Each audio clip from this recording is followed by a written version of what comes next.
सबसे पहले आज ये मैं वीडियो जो डाल रहा हूं, मैं चाहता हूं कि ये वीडियो हमारे 2 कोर कमांडर साहब तक जरूर पहुंचे। और मैं कमांडर साहब से पूछता हूं कि आपने जो ये चश्मे लगा रखे हैं ना, ये क्या 2 चश्मे अलग अलग लगाते हो क्या आप? ये दोगला व्यवहार आपने कैसे किया?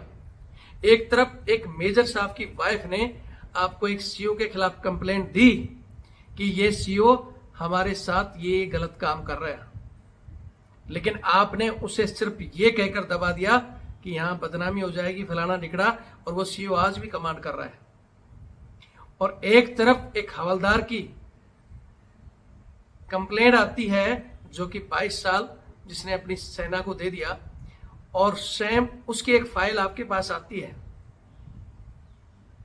और उस फाइल को देखकर आपने दूसरा चश्मा लगाया और उसको डिसमिस फ्रॉम सर्विस कर दिया। तो ये दोगला व्यवहार किस कानून में है? क्या आर्मी एक्ट 1915 में ये चीजें लिखी हुई है कि अफसर को ऐसे करना है और जवान को ये करना है? तो आज मैं, हमारी जो भी जनता देख रही है, मैं चाहता हूं कि इस वीडियो को फॉरवर्ड करें ताकि उसके वो जो 2 चश्मे हैं ना, वो उतरें। और अगर आर्मी एक्ट में एक ही प्रावधान है तो आपका ये सीओ किस तरह आज नौकरी कर रहा है। और उसी के साथ ये हमारे सेनाध्यक्ष, चीफ ऑफ डिफेंस स्टाफ, रक्षा मंत्री जी और प्रधानमंत्री जी तक भी पहुंचे। हमारी राष्ट्रपति महोदय इन चीजों पर संज्ञान ले। आज भी सेना में ये ब्रिटिश रूल, ये लाइट ऑफ पार्टियां करके फैमिलियों के साथ इस तरह की बदतमीजी जो चल रही है, इन चीजों को बंद करवाइए। जवान जो अत्याचार झेल रहे हैं, झेल ही रहे हैं। जवानों की फैमिली, यहां तो जवानों की छोड़ो, इसने तो अफसर फैमिली की नहीं छोड़ा, जेसीओ की फैमिली को नहीं छोड़ा, जवानों की फैमिली, और खास कर ये तो सैनिक क्या, ये तो इसने तो किसी को नहीं छोड़ा। सबके ऊपर अत्याचार करके भी कह रहा है कि मैं सीओ हूं, मेरा कुछ नहीं बिगड़ सकता, क्योंकि इसको पता है कि पावर ब्रिटिश कानून में इसको दी हुई है। तो ऐसे हरामजादे की पावर को खत्म करने के लिए, ऐसी गंदी मछली को बाहर करने के लिए वीडियो को शेयर जरूर करें। और जो लोग चाहते हैं कि हाँ रविंद्र फौजी सही कर रहा है, तो चैनल से जुड़े और चैनल को ज्यादा से ज्यादा बढ़ाएं। जय हिंद, जय भारत, वंदे मातरम। मैं रविंद्र फौजी। साथियों, आज एक बहुत ही महत्वपूर्ण मुद्दा है। मैं चाहता हूं कि आप वीडियो को देखें और ज्यादा से ज्यादा शेयर करें। हमारे एक सेना की मेजर साहब की वाइफ ने मुझे कॉल करके बताया कि सर, हमारे सीओ साहब जो इतनी बदतमीजी कर रहे हैं ऑफिसर्स की फैमिलियों के साथ, जवानों की फैमिलियों के साथ, जेसीओ की फैमिली के साथ, और हमारे साथ अफसर मैच में पार्टी करते हैं, जबरदस्ती दारू पिलाते हैं, और फिर लाइट ऑफ करके पार्टी में हमारे साथ गलत हरकतें करते हैं। और इस चीज की शिकायत पहले इन्होंने ब्रिगेड कमांडर की वाइफ को बताया, ड्यू कमांडर की वाइफ को और जेओसी साहब की वाइफ को बताया। वर्बली शिकायत करी, इनका कुछ नहीं हुआ। उसके बाद में लिखित शिकायत दे दी इन्होंने 2 कोर कमांडर तक, लेकिन उन सब ने कहा कि मामला दबा दो, बदनामी हो जाएगी, ये हो जाएगी, और उसका कुछ नहीं बिगड़ा। और वो अब कल मेरे को व्हाट्सएप चैटिंग पर ये लिख रहा था कि तूने शिकायत करके मेरा क्या उखाड़ लिया, मेरा कोई कुछ नहीं उखाड़ सकता, और मैं आ रहा हूं जल्दी, और फिर देख तेरे को मिलता हूं मैं, और तू आना उस होटल में। तो आज मैं आपको पूरी कहानी बताता हूं, और यहां ये भी बता देता हूं कि ये रेजिमेंट दिल्ली में थी और दिल्ली से अब ये बाहर जा चुकी है, लेकिन ये केस दिल्ली में हुआ है। 2 कोर कमांडर साहब के पास लिखित शिकायत गई है, फिर भी 2 कोर कमांडर साहब ने कोई कार्रवाई नहीं की। यहां इस कहानी को सुनाने से पहले मैं एक चीज और बताना चाहता हूं, क्योंकि मैं इन ऐसे मुद्दों को बहुत कम इन चीजों पर चर्चा करता हूं, लेकिन आज चर्चा का विषय इसलिए है, खासकर 2 कोर कमांडर साहब को पूछना चाहता हूं कि एक यहां हमारी ही एक मेजर साहब की वाइफ सीओ की शिकायत देती है, तो आप उसको ये कहकर दबा देते हो कि भाई बेइज्जती वाला मामला है, दबा दो, रफा दफा कर दो। लेकिन अभी इसी तरह का एक मामले में हमारे सेना के एक हवलदार, जिसको इन्होंने डिसमिस फ्रॉम सर्विस करके भेज दिया, क्यों वहां सेना की इज्जत नहीं जा रही थी क्या? या उस हवलदार के बच्चे नहीं थे, आप उसको भी तो इस तरह की शिकायत में आप नॉर्मल उसको जबरदस्ती रिटायरमेंट कर सकते थे, हवलदारी भी तोड़ देते, सिपाही में भी पेंशन भेज देते तो उसको पेंशन मिल जाती। लेकिन वहां आपने ये चीजें नहीं की, जबकि हवलदार की 22 साल सर्विस थी। और दूसरे मामले में आपने सेना की इज्जत को समझते हुए कि नहीं बदनामी होगी, इस मामले को दबा दिया। तो ये दोगला व्यवहार क्यों? टोकोर कमांडर साहब इस वीडियो को देखकर जवाब दें। इनकी कहानी मैं बताता हूं कि दिल्ली में कैसे ये सीओ साहब ने 2022 दिसंबर में कमांड संभाली थी और फिर 2023 जनवरी से इन लोगों को साल भर परेशान करता रहा। इनकी वाइफ ने बताया कि ये जवान हमारी नहीं, अफसरी नहीं, जवानों की और जेसीओ की फैमिली पर भी गलत नजर रखता है और जिसके पीछे पड़ जाता है उसको अगर वो नहीं मानती है तो उसका क्वार्टर खाली करा देगा, परेशान करेगा, इतना टॉर्चर करता है, जिसकी शिकायत ऑलरेडी हो रखी है। लेकिन फिर भी इसका कुछ नहीं बिगड़ा।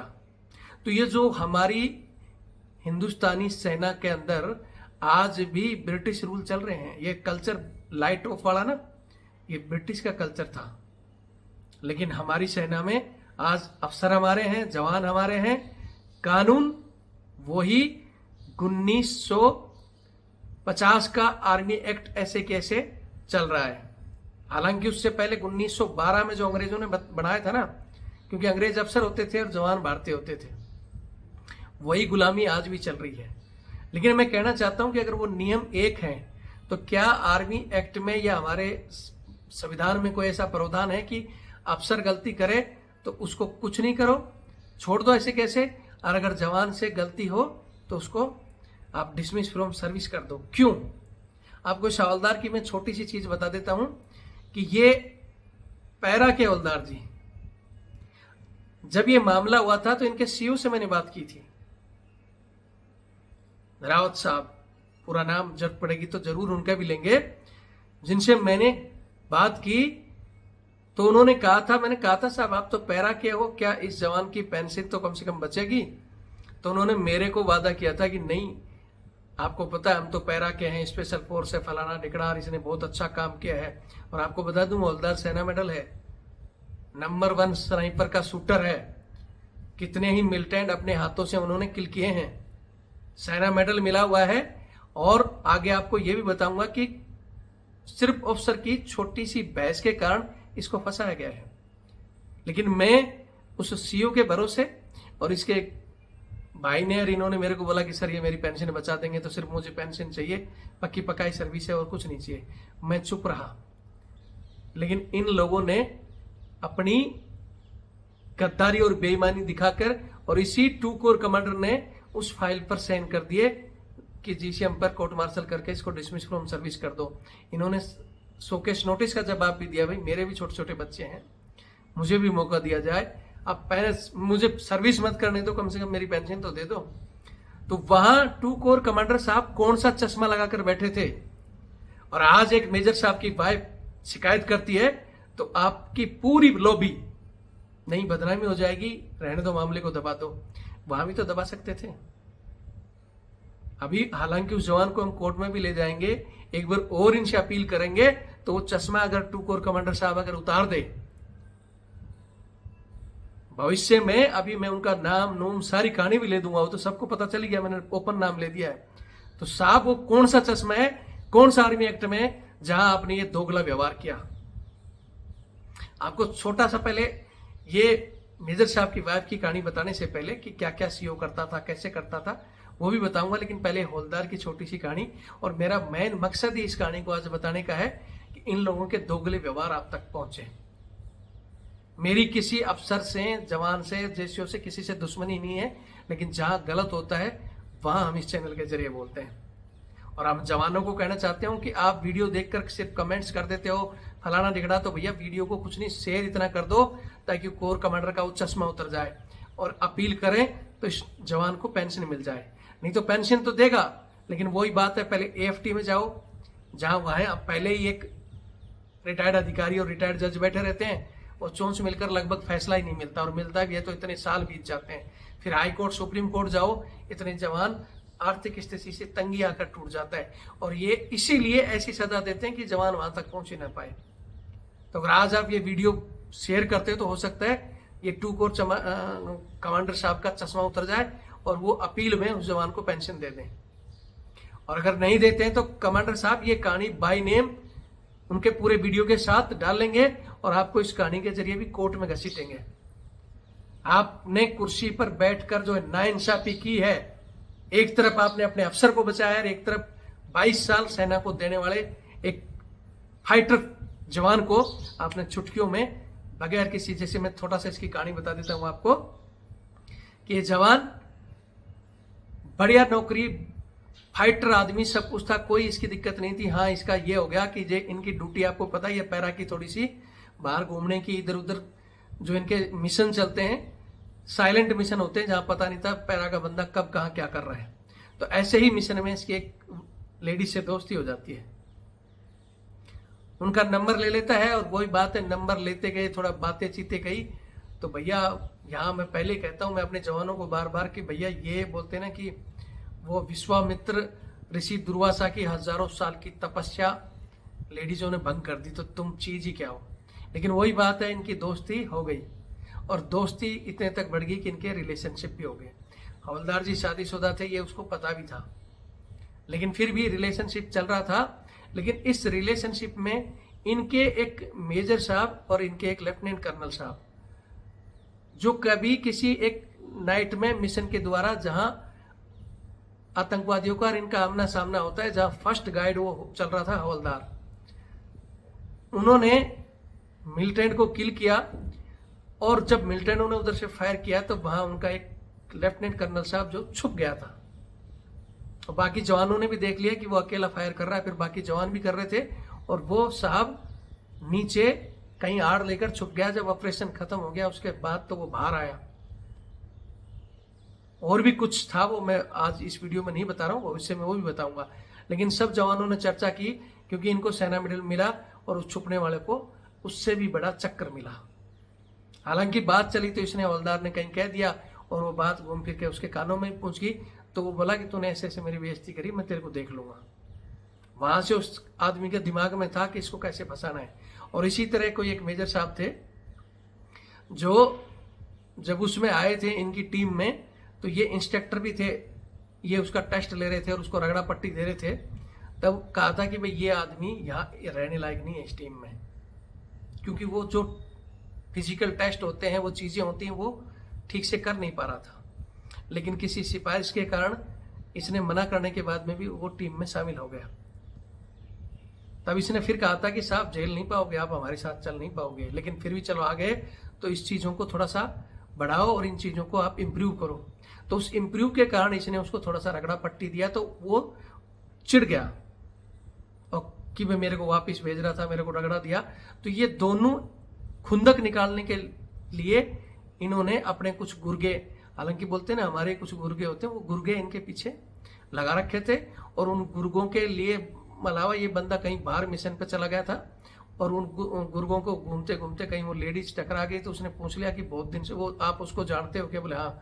बोले उससे बहुत दिन से बात नहीं हो रही, क्योंकि ये वहाँ मिशन पे था, वहाँ फोन वगैरह चलते नहीं थे, बात की नहीं। तो लेडीज से जब रोज बात हो रही और नहीं होती है तो वो फिर दूसरा रूप ले लेती है। तो बोला मेरे से तो बात करता था, अब मेरी बात नहीं हो रही। तो ऐसे करके उसने जो गया था बंदा वहां, कोई जेशु साहब, वो उस लेडीज का नंबर लेकर आ गया, और वो कहानी उसके कान में फूंक मार दी मेजर साहब के में कि साहब उसका तो वहां कोई सेटिंग है। और फिर ये दोनों, और वो उसको ट्वाइस जी को बताया, लेफ्टिनेंट कर्नल को, और इन्होंने मिलकर उस लेडीज को कैंप में बुला लिया कि बता। बोले हाँ हाँ मेरे साथ रहिए। बोले तू ऐसे लिख, उसके जबरदस्ती उससे लिखाया गया कि तू उसके खिलाफ कंप्लेन कर दे कि तेरे को झांसा दिया, फलाना दिया, ये करके। तो उसने प्रेशर में, जहां वो लेडीज ने बाद में बताया, उस लेडीज ने राजीनामा भी लिख के दे दिया था। आपको बताऊं कि उसने जबरदस्ती मतलब लिखवा लिया, जो भी कहानी थी लिखवा के साइन करके उसको भेज दिया। उसके बाद जो मिशन से वो वापस आया, उसको बुलाया गया कि भाई तेरी तो ऐसे ऐसे कंप्लेंट आ रखी है, और फिर उन्होंने कहा कि अब आया ऊंट पहाड़ के नीचे। तो इस बंदे ने बोला कि भाई आप ठीक है बात करो उससे। उस लेडीज को कभी इंक्वायरी में इसमें बुलाया गया, इंक्वायरी इनकी चलती रही। हालांकि इन्होंने भी उस समय तक क्या सोचा कि हमारे तक ये कहानी बताई नहीं। बीच में उनके भाई ने मेरे को बताया कि सर ऐसे ऐसे कुछ कांड हुआ है, आप क्या कर सकते हो। तो मैंने बोला भाई ये केस तो थोड़ा सा गलत है, इस चीज़ में मैं सामने आता नहीं है और आपको हम बाई फेस या बाई नेम इन चीज़ों में ला भी नहीं सकते, पहले देखते रहो। फिर मैंने इनके सीओ से भी बात की तो बोला सर्विस बचा लेंगे, लेकिन उसने बाद में धोखा दे दिया। और मेरे को पता था कि ये लोग धीरे धीरे से हाँ हाँ करवा के साइन करवाते जाएंगे। हालांकि मैंने इसके भाई के थ्रू उस लेडीज से कहीं से भी कर करा के और एक स्टाम्प पेपर पर राजीनामा लिखवा दिया था कि हम मेरी कोई रिपोर्ट नहीं है और ऐसा इसने मेरे को कोई धोखा नहीं दिया। हमारी जो भी रिश्ते थी, बातचीत होती थी, जो भी हमारी मर्जी से सहमति से था, मेरी कोई रिपोर्ट नहीं है। वो मैंने इसकी यूनिट में पहुंचा दिया था और लेकिन यूनिट बोल रही थी कि हमारी तरफ से कोर्ट ऑफ इंक्वायरी कहाँ चलेगी, कमांडर साहब के पास, अब डिसीजन वो ही लेंगे। तो मैंने उनके भाई को भी कहा था कि वकील के थ्रू वहां पहुंचा दो, या यूनिट की जिम्मेवारी है, लेकिन यूनिट ने पल्ला, क्योंकि यूनिट तो उससे खुंदक खाए बैठी थी, वो ना तो राजीनामा वहां भेजा, बोला हम इस चीज को नहीं मानते हैं, और ना ही जेओसी साहब तक ये चीजें पहुंची। हालांकि जेओसी साहब के पास राजीनामा नहीं पहुंचा, वो आज भी हम भेज सकते हैं, और वो लेडीज कहीं भी गवाही देने के लिए तैयार है कि मेरे से दबाव में बयान दिया गया था, मेरी कोई रिपोर्ट नहीं है, ना ही इनकी फैमिली की कोई रिपोर्ट थी।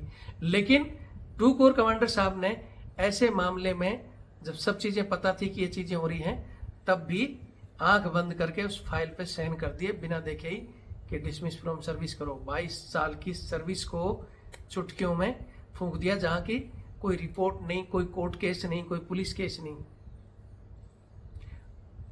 अगर आप उन्होंने सेना का कौन सा रूल लगाया था, क्या किया था, चलो मैं मानता भी हूं, तो फिर यहां तुम्हारी आंख बंद क्यों हो गई? यहां तुम्हारा वो रूल कहां चला गया? क्या यहां तुम्हारी वो आर्मी की जो रूल बुक है कोई चुहा लेकर चला गया था? आज मेरा इस कहानी को बताने का मेन मकसद यही था।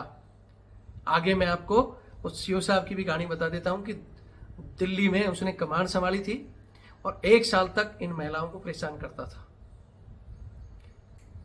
नाइट में क्लब में उनको बुलाकर पार्टी, लाइट ऑफ पार्टी, सबको बताया जो सेना में रह चुके हैं। लेकिन ये धीरे धीरे ये हरकतें लगभग हमारी रेजिमेंटों वगैरह में तो भैया बंद हो चुकी हैं। मैं तो एक कोर का हूं और मेरी कोर में इस तरह की घटिया चीजें जो उस जमाने में ब्रिटिश अधिकारी करते थे, क्योंकि उनका कल्चर ही अलग है, उनको किसी रिश्ते से कोई मतलब नहीं, उनका कल्चर अलग होता है। वो मैंने तो मेरी यूनिटों वगैरह में देखा नहीं, लेकिन ये इन्फेंट्री का मामला है और वहां आज भी चल रहा है। और अगर चल रहा है ऐसे घटिया सीओ के ऊपर, तो भैया सारे बंदे क्यों आंख बंद कर बैठे रहते हैं? क्यों सारे के सारे अफसर जिनको पता है कि उनकी फैमिलियां वहां है, क्यों नहीं इन चीजों को बंद कराने के लिए सोचते हैं? और सबसे बड़ी विडंबना, बोलता था कि मतलब पहले ड्रिंक पिलाता था जबरदस्ती, फिर अपनी वाइफ को किसी एक साहब को बोलता था, और उनका जो बड्डी होता था उनको बोल के, जो हमारे जवान वेटरगिरी, वो तो मैं हमेशा ही कहता हूँ कि वेटरगिरी बंद नहीं हुई है। ये 2024 का एक किस्सा है जहां हमारे सेना अध्यक्ष जी लेटर जारी करते हैं, बैठकर तुम्हारी नाक नीचे दिल्ली में ये खेल चल रहा था और अभी भी चल रहा होगा, बंद नहीं हुआ होगा। हमारे जवान आज भी बोलते हैं वेटरगिरी नहीं करेंगे, कर रहे हैं। ये मेजर साहब की इस 2 पहलू के लिए मैं वीडियो डाल रहा हूं। पहला कि ये अन्याय अत्याचार जवान के साथ हो रहा है, वहां इनका रूल कानून बदल देते हैं, अफसर के लिए रूल तोड़ देते हैं। दूसरा, जवानों से वेटरगिरी करा रहे हैं रात को 12-12, 1-1 बजे तक। फिर उसके बाद में सीओ मैडम को, किसी अफसर को बोला इसको छोड़ दो क्योंकि इसको ज्यादा हो गई। उसके बाद एक एक अफसर को ज्यादा पिलाते थे, उनको बोल के जो वेटर करो कि इनको अफसर उधर भेज का हो, या किसी अफसर में कोई किसी को नहीं चढ़ी तो उसको किसी न किसी बहाने से बाहर भेजते थे। और फिर बोलते थे लाइट ऑफ पार्टी शुरू। फिर इन फैमिलियों को बोलते थे कि हमें जबरदस्ती गले लगाते थे, किस करना, इधर उधर हाथ लगाना, तो बोलते थे ये तो नॉर्मल चीजें हैं। और ये इन्होंने शुरू में ही, क्योंकि बाकियों के लिए नॉर्मल हुआ होगा, इनका जमीर नहीं माना, जब इनके साथ हुआ तो इन्होंने शुरू में अपने हस्बैंड को बताया। तो उन्होंने भी सीओ साहब से कंप्लेन की, तो वो उसको भी डांट फटकार दिया कि तेरे को ज्यादा पता है, ये छोटी मोटी चीजों के अफसर गिरी में तो ऐसा चलता ही है। कुछ लोगों ने अपनी फैमिलियों को वहां भेजना बंद कर दिया, तो उनको वही इधर से उधर टांग दिया, उधर से वहां टांग दिया, मतलब उनको मजबूर करने लग गया, क्योंकि इनके हाथ में है सारे, और आदमी मजबूर हो जाता है। लेकिन भैया जिसका जमीर जिंदा है वो मजबूर नहीं होता है। कहीं टीडी जाने से या कहीं मिशन पे चले गए या कहीं बाहर चले गए, कुछ फर्क नहीं पड़ता जब कसम खा के आए हो कि यहाँ ड्यूटी करनी है। ऐसे ही मैं नहीं कह रहा कि अफसर में ही, ये कहानी जेसीओ जवानों के साथ इस सीओ ने की हुई है और सारे मुंह बंद कर कर बैठे हैं। किस किस की फैमिली के साथ क्या क्या हुआ होगा। अगर ये या तो शिकायत के बाद में अगर 2 कोर कमांडर के बस के नहीं है तो मैं कहता हूँ गलत या सही है तो सीबीआई इंक्वायरी होनी चाहिए इन चीज़ों की, और या उस घटिया आदमी को आप उसको भी डिसमिस फ्रॉम सर्विस करके बाहर निकालो। अभी उसको रेजिमेंट की कमांड दे रखी है, अभी भी वो इनको मैसेज कर रहा है कि आजा होटल रेडिसन में आपसे मिलना है, और बहुत सी चीजें इन्होंने बताई है जिनकी मेरे पास सब कुछ प्रूफ भी भेजे हैं। आज फिर कह रहा हूं इस वीडियो के जरिए, जैसा उन्होंने बताया कि गलत टच भी करना, फिर गाड़ियों में लेके बाहर हमारे साथ जाते थे, ड्राइविंग करते थे, ये चीजें मतलब कितनी कितनी क्या क्या यातना जी, बहुत चीजें हैं बताने के लिए। आज इस वीडियो में उनकी मजबूरी है, उन्होंने कहा कि सर मेरा आज अभी नाम मत लेना। आज नाम नहीं ले रहे हैं, ये 2 कोर कमांडर के लिए कह रहे हैं कि आपके पास इनकी शिकायत आई हुई है। इन्होंने इसी साल 2024 में पहले मार्च के लगभग में वर्बली बताया ब्रिगेड कमांडर की मैडम को, फिर ड्यू कमांडर की मैडम को, फिर कोर कमांडर की मैडम को। जब नहीं माने तो इन्होंने मार्च अप्रैल में मई में लिखित में शिकायत दी है। तो बोलते हैं सेना में लिखित शिकायत बहुत चलती है, वो भी दबा दी गई, और वो सारी यही बोली कि भैया इन चीजों को दबा दो, इनसे रेजिमेंट की बदनामी होती है, और उधर हौलदार को भेजो तब तुम्हारी इज्जत बढ़ती है। इस चीज का जवाब दें वो सारे के सारे इस सर्किल में बैठे ब्रिगेड कमांडर की मैडम, और वो मैडमों को तो छोड़ दो क्योंकि पहले मैडमों को शिकायत दी गई है।